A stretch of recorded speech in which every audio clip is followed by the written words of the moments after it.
Now let's add the nostrils and flap the inside of the mouth. So I want to add a couple more details here. For the inside of the mouth, we want this sort of skin flap coming in right around the back of the mouth in here. And so I'm going to start by just adding a little bit more resolution in here. We want to add the nostril as well, and I think having this adding this geometry in here for the nostril will help us when we come to the flap, because we'll know where to actually attach things. So I'm going to go ahead and select the edge, so loop selection, and you can see how it selects the border. So I'm going to stop at boundary edges, and so that selects that loop. Now let's go to bevel, and let's go ahead and bevel that. So just kind of make 3 even faces there. Okay, so now I want to come in underneath the mouth, and let's go ahead and get the knife, and I'm going to start maybe right around here from this corner, come out to the middle here, and then I just want to add a new sort of row coming along the back. I'll go ahead and continue it down the back of the mouth. Okay, come down here, and I just want to mirror that, what I did on the top, and kind of mirror that on the bottom. So coming in here, adding it underneath, one more, and then cut it across to the interior. All right, and so now what I want to do is to go ahead and create geometry between these two. Let's go ahead and select these polygons, 3 on the top and then 3 on the bottom, right along the edge. And let's go ahead and use bridge. I'm just going to drag down to this corner to create that geometry.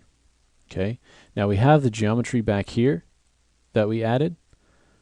Okay, so we can come in here and select this polygon, which was on the back of the head, or back of the mouth rather, and delete that.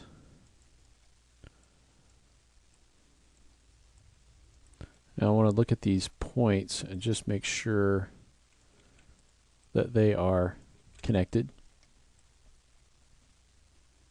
Okay, there's a few stray points in here from deleting some of those polygons, so we can always come in and get rid of those or optimize. Okay, and then if you want to come in and add a little bit more detail to these, we can come in and select those polygons, and let's do an extrude inner. Actually, I want to do just an extrude, I think, or bevel. So let's do a bevel on those, just to add a little bit more of ability to kind of shape this so it's not completely straight. Oh, you want to make sure that you got everything selected first, of course.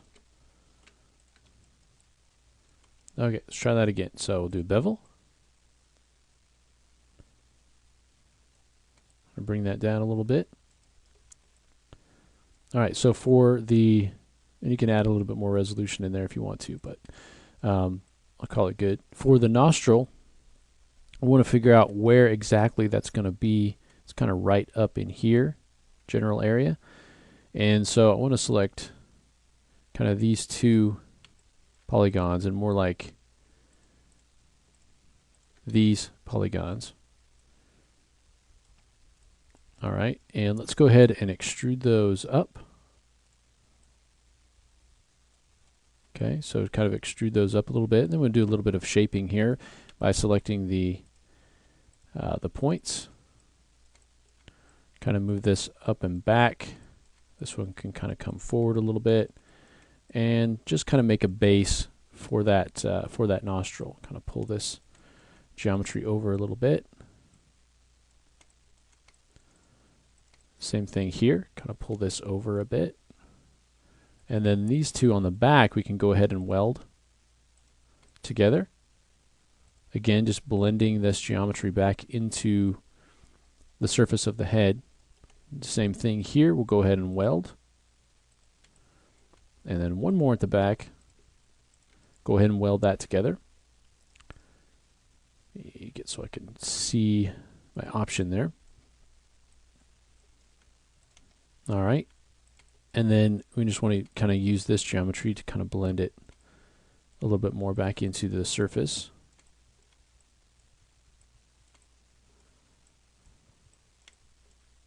Okay, once we get the smooth going on this, we can tweak this a little bit, but it's kind of the main idea of it here.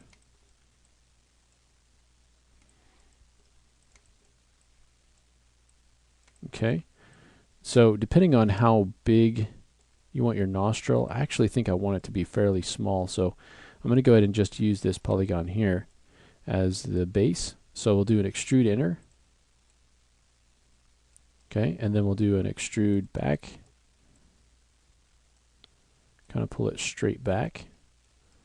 Okay, and then we can start to add a little bit more resolution in there if we need to kind of shape this. So getting our knife with the loop mode, adding that in there, and then maybe selecting some of these points and using these to shape it just a little bit. Again, it's square right now, but thinking about the fact that we're going to be smoothing this, we know that that is going to sort of smooth that out a little, so we won't have that square shape. Okay, so we can just kind of, and once we get our smooth on, our hypernerbs, then we'll have a better idea of what that actually is going to look like. And we can shape it a little bit more, but that's kind of the main idea there. Okay, and if this geometry is a little bit too high, we can kind of bring that down, and again, just blending it back into the original shape that we wanted for our head here. All right. So that's just a couple more details that we wanted to add to our dinosaur here. If that's a little bit too far forward, we could move that flap back just a little bit. It looks like it may be a little bit too far forward, so we can move that back, maybe back under the eye a little bit more. Okay, so actually it's all the way up here, so really it should be back here, so we might want to move that back. All right, so in the next lesson we'll go ahead and take a look at adding wrinkles and folds and really adding a little bit more realism to this. So we'll go ahead and do that next.